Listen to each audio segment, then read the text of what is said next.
రాబోయే 5 ఏళ్లలో రిజర్వేషన్లు ఎత్తివేసేందుకు బీజేపీ ప్రయత్నిస్తోందని కాంగ్రెస్ పార్టీ సీనియర్ నేత మాజీ ఎంపీ చింతా మోహన్ ఆరోపించారు.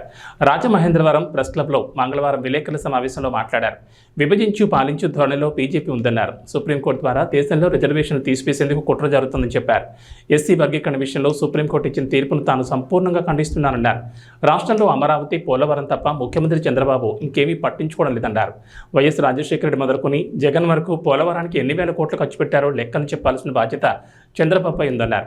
మాజీ సీఎం జగన్ రెడ్డి 10 లక్షల కోట్లు అప్పులు చేశారని ఆరోపిస్తున్న సీఎం చంద్రబాబు దాన్ని ఆధారాలతో నిరూపించాలన్నారు. రిజర్వేషన్లు దేశంలో 75 సంవత్సరాల క్రితం ప్రారంభమైనాయి. ఎందుకు ప్రారంభమైనాయి? ఎవరు దీనికి కారణం? 5000 సంవత్సరాల నుంచి అంటరానితనం అనేది దేశంలో ఉండేది. ఈ అంటరానితనాన్ని మహాత్మా గాంధీ గారు మొదట గమనించారు. ఇండియాలో, భారతదేశంలో కాదు, సౌత్ ఆఫ్రికాలో, మరి కృష్ణా జిల్లా నుంచి ఆ రోజు అంటరాని వాళ్ళు దర్భంగా సౌత్ ఆఫ్రికాలో ఉంటే వాళ్ళ ద్వారా అంటరానితనాన్ని గురించి తెలుసుకొని విజయవాడ వచ్చి ఎస్సీ కాలనీలో మొట్టమొదటిసారి ఆయన చూడటం జరిగింది. గాంధీ గారు పాదయాత్ర చేశారు దేశం మొత్తం స్వతంత్రం రాకముందు.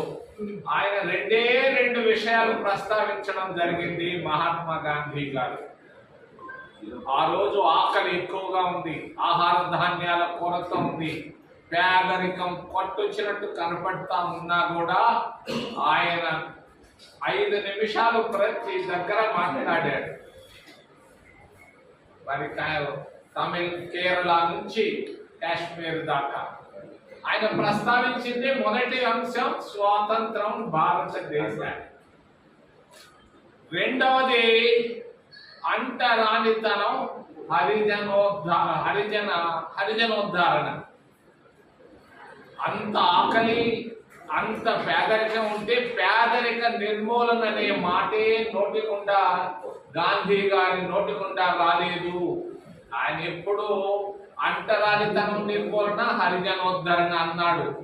మహాత్మా గాంధీ గారు చాలా తెలివి పనులు, మామూలు తెలివి పనులు కాదు. భారతదేశాన్ని మరి ఐక్యంగా ఉంచాలి అంటే ఆ రోజు ఉన్నటువంటి హరిజనులు, ఈ రోజు ఉన్నటువంటి దళితులు అవసరం అన్న విషయాన్ని మరి చక్కగా గమనించినటువంటి మహోన్నతమైనటువంటి వ్యక్తి మహాత్మా గాంధీ గారు. స్వతంత్రం వచ్చిన తర్వాత జవహర్లాల్ నెహ్రూకు చెప్పారు. ఏమని చెప్పారనంటే, దేశంలో రిజర్వేషన్లు అనేది ఇవ్వాలి అన్నాడు. నెహ్రూ గారు అడిగారు ఆయన్ని, రిజర్వేషన్లు అంటే ఏంటంటే ఈ హరిజనులకు మనం రిజర్వేషన్లు ఇవ్వాలి, గిరిజనులకు రిజర్వేషన్లు ఇవ్వాలి అని చెప్పడం జరిగింది. మరి అంతేకాదు, మహాత్మా గాంధీ గారు రాష్ట్రపతిగా విజయవాడ నివాసి, ఆయన పేరు చక్రయ్య అని ఆయన్ని రాష్ట్రపతి చేయాలని అనుకున్నాడు. ఆయన మధ్యలోనే చనిపోవడం వల్ల రాజేంద్ర ప్రసాద్ రాష్ట్రపతి కావడం జరిగింది.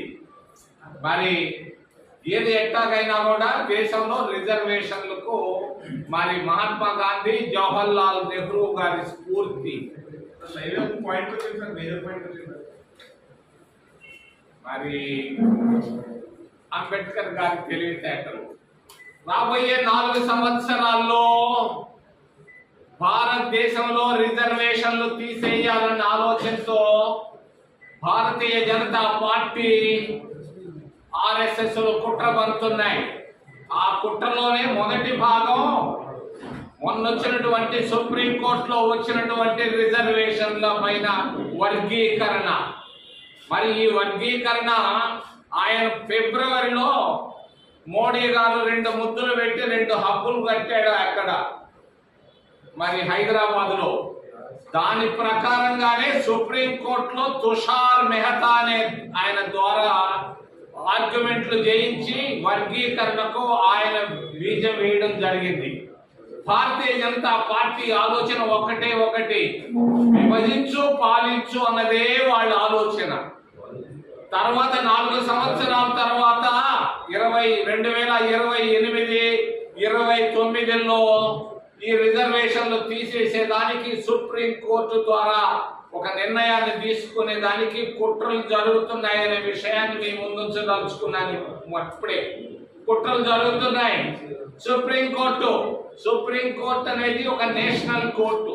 34 మంది జడ్జీలు సుప్రీం కోర్టులో ఉంటే దేశంలో 60-70 కోట్ల మంది వెనుకబడిన వర్గాలుంటే 34 మందిలో 3 ఉన్నారు వెనుకబడిన వర్గాల నుంచి జడ్జీలు.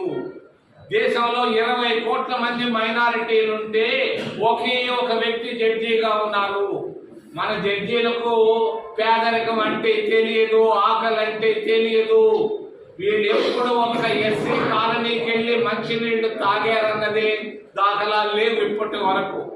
ఈ పరిస్థితుల్లో భారతదేశానికి ఉన్నటువంటి సుప్రీం కోర్టు ఇచ్చినటువంటి నిర్ణయాన్ని నేను ఖండిస్తున్నాను. ఇది భారతదేశ అఖండత, భారతదేశ సమైక్యత, భారతదేశ మరి సమగ్రతను దెబ్బతీసే విధంగా, బంగ్లాదేశ్ లో రిజర్వేషన్లను గుర్తు చేసే విధంగా ఈ రిజర్వేషన్ల పైన తీసుకొచ్చినటువంటి నిర్ణయాన్ని మేము సంపూర్ణంగా ఖండిస్తున్నాం. ఇది మంచిది కాదు భారతదేశానికి. ఇది ఒక విదేశీ కుట్రని కూడా తెలియజేస్తున్నాను. ఉన్నటువంటి ఈ ఓబీసీలను అంతేకాదు మరి ఎస్టీలకు రిజర్వేషన్లు తీసేయడం కూడా మరి దేశ సమైక్యతను దెబ్బతీసేదానికి విదేశీ వర్గాలు కూడా కుట్రలు పన్నుతున్నాయి. దాంట్లో ఆర్ఎస్ఎస్, బీజేపీలు భాగస్వాములు. చంద్రబాబు నాయుడు పరిపాలన, ఆయన ఆంధ్రప్రదేశ్ అంటే ఏపీ అంటాడు. ఏ అంటే అమరావతి, పి అంటే పోలవరం. ఇది తప్ప ఆయన అమరావతి తప్ప ఇంకేది పట్టించుకోవటం లేదు. రాజమండ్రి ఒకప్పుడు 20 సంవత్సరాల నాడు ఎలా ఉందో రాజమండ్రి అలాగనే ఉంది. రాజమండ్రిలో పరిస్థితులు, అభివృద్ధిని గురించి చంద్రబాబు నాయుడు